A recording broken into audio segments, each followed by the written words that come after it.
motherfucking swisher. All right, what's up, world? Welcome to another episode of All That in Music, presented by Changing the World. I'm your host, Cam, and today's episode is brought to you by Power at the Pass.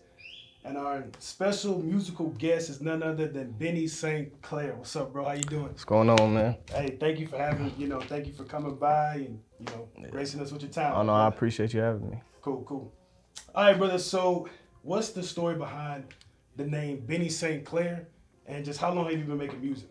It's kind of a funny story, I guess. I went through a bunch of different names that I was trying to find some meaning in. Okay. I'm not gonna get into those names because I don't like them. But okay. Eventually I'm like, man, like I don't think these names are, are not really sticking. And I got real high one day. Okay, cool. And I wrote a couple different names down on a board.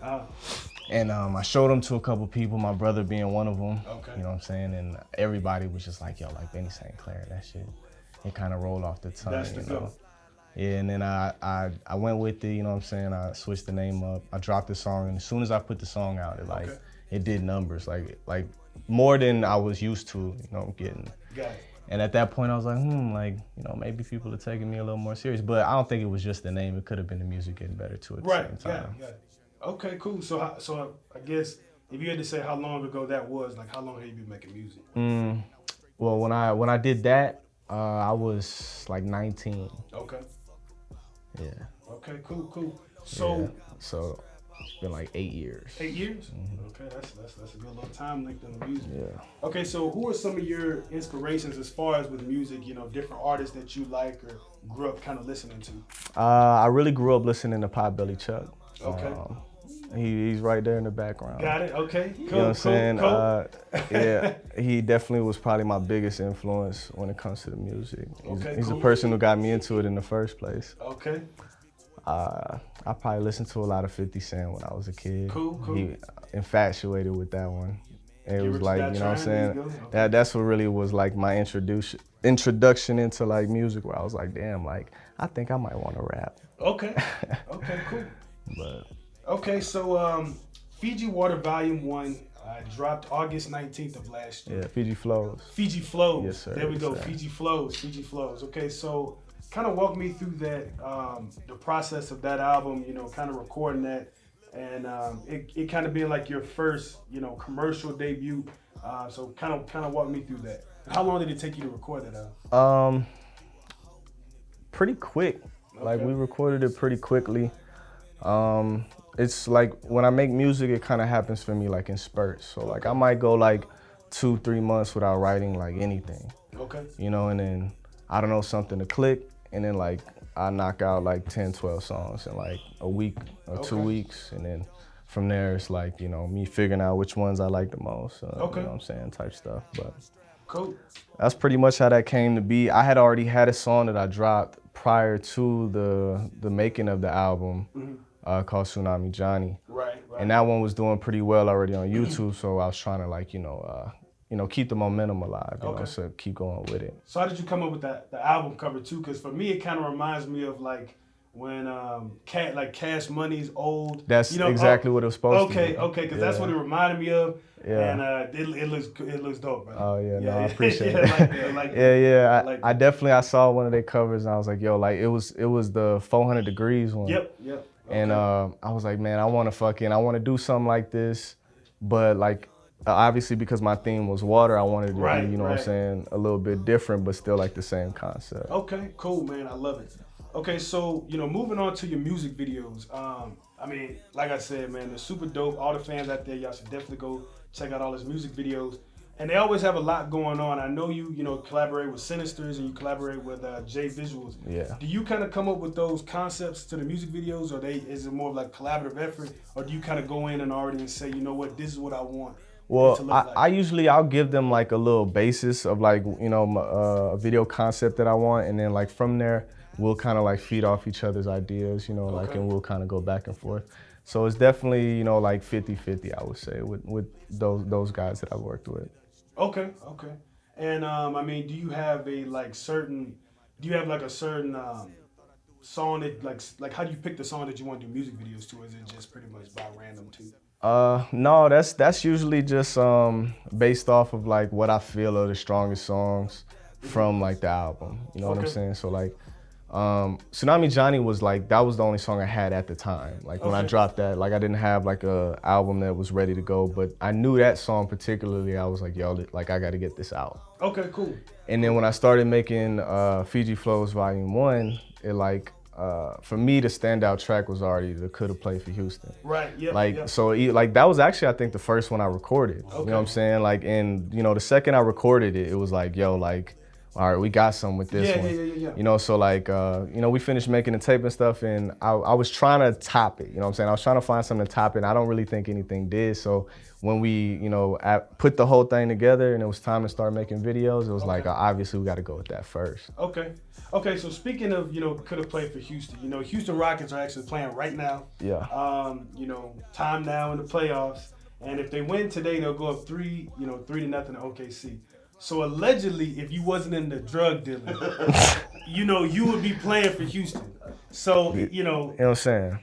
Would they have a championship if you wasn't allegedly in the drug dealing? Absolutely. Okay then. There you go. There you go. There you go. Okay. You don't need somebody to replace Russell Westbrook right now, you know what I'm saying? There you go.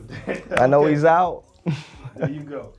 All right, brother. So you also have a song called 33, you know, and it was, I watched the music video and it featured, you know, El Paso's hometown hero, Aaron Jones. Yeah. I'll forever hold a grudge over him for what he did to my Cowboys last year. But do you still have a relationship with him? Yeah, that's the homie. Okay, yeah. Okay, cool. And is that something that you you know, that you try to do, like as far as putting other, you know, like I guess what I'm trying to say is putting El Paso, you know, heroes on as well. Like you had a song called 33. Is that something that you try to push for? At the time, like to be honest, nobody knew that Aaron was gonna be this popular. Right, you know what I'm saying? I was so happy about him getting drafted in the first place. That's where that song had came from, because I was there at his draft party, you know what I'm saying? Like when he had picked his number and shit. So like I remember from that night just like that sticking in my head, like the 33, like, you know what I'm saying? Like, I don't know, it was just a surreal moment for me, and then I had to put it on wax, you know what I'm saying, at some point, and I was just happy that he was cool, you know what I'm saying, with being in the video and doing all that stuff with Did UTEP know you was all over their fields? Just... Hell no. Okay. Hey, no, real talk. We was finna smoke in that bitch too, and I was like, nah, because mind you, Aaron wasn't here for this. Okay. But you know what I'm saying, we was finna smoke in there. I was thinking to myself like, nah, because I know I'm gonna get him for this video. I'm like, I don't want to get this nigga in trouble for nothing. Okay, I get it. Okay, so speaking of some of, you know, El Paso's hometown heroes, is there other, I guess, other El Paso artists, producers, or directors that you kind of want to collaborate with, or is that just something that you're not really focusing on, but if it happens, it happens? It's a lot of really talented people here in the city, and I feel like I wouldn't want to get into all of them because I would feel bad if I left anybody out. Okay. You know what I'm saying? But there's definitely a lot of people that I'm looking forward to working with, but I don't want to speak too much on, you know what I'm saying, who it's going to be and all that, you know what I'm saying? So that's in the works? Yeah, of course. Okay, cool. I got it. Okay, so obviously, you know, we're in a pandemic right now. So COVID-19 is going on. Right. How has that kind of affected, you know, as far as when you releasing music, recording music, dropping music, and like your performances?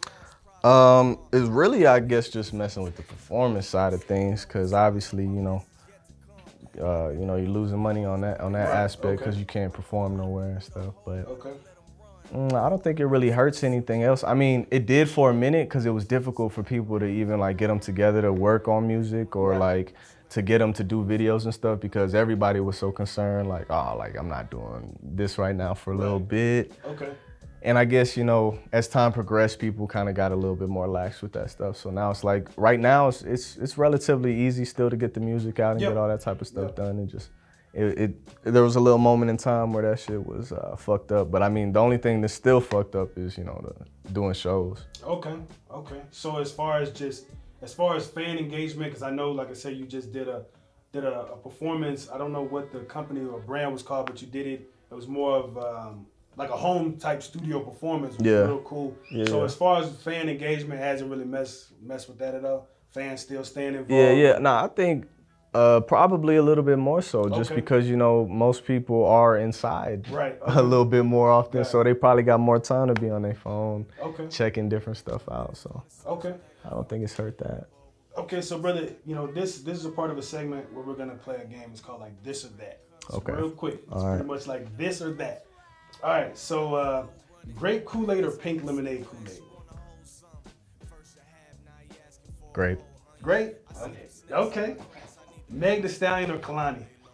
Kalani. Got it. There you go. Need a bad bitch like Kalani. There you go. There you go. I need a real bad bitch like Kalani. All right. Chicken ramen noodles or beef ramen noodles? Chicken. Who the fuck even like beef? There you go. There you go. All the people out there who really likes beef. Who? Okay. Would you rather be rich like Tommy or rich like Ghost? Definitely Ghost. Ghost? Yeah. Okay, you got a rap lyric say, you know, you're rich like your Tommy. Yeah, but I was trying to rhyme, you know what I'm saying? Okay, there you That go. went with the rhyme There you scheme, go. but But you know, I think, Ghost definitely got more money. Yeah, I think Ghost got the money. Ghost in that casket now, but you know that's not his. Oh, I haven't seen all of that far. Damn, you Okay. just spoiled this shit for me. Spoiler alert! If y'all out there watching, turn it off right now. Okay, backwoods or swishers? Backwoods. Okay. Cup of brown or a cup of white? Brown. Brown. Okay. Johnny Bravo or Johnny Tsunami? Tsunami. Dasani or Fiji water?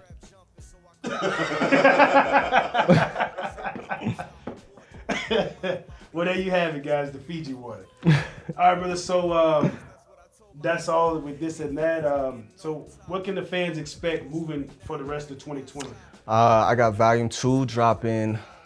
I can't give you a definitive date on that, but it's gonna be before the end of this year, for sure. And I got this damn, what the fuck is the name of my song? Do As I Please. That's Do As what I it is. Please, okay. I got a video with David Corrals coming out. Okay. That's probably within the next like month or so that we're gonna be dropping that. Okay. So yeah, that's what I got going on in the works right now. Cool. So we can definitely be Yeah. expecting that, guys. Is there anything else you want to tell the people? Stay in school, kids. Hey guys, this has been another episode of All That in Music presented by Changing the World. I'm your host again, Cam, and this is Benny St. Clair. you guys have a good one.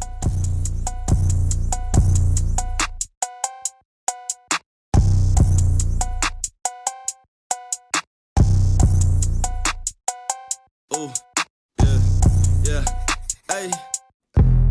Roll up a sack, bitch, I'm tryna get hot. You sat on that pad for a month, it got dry. Crossing my T's and I'm dotting my eyes. He got put on the T, I ain't batting an eye. Twin Glocks, put them up in the sky. That fuck whoever them hoes is by. But they ain't no chicks, they got some dicks. And if they unloaded, the pussy would die. Ooh.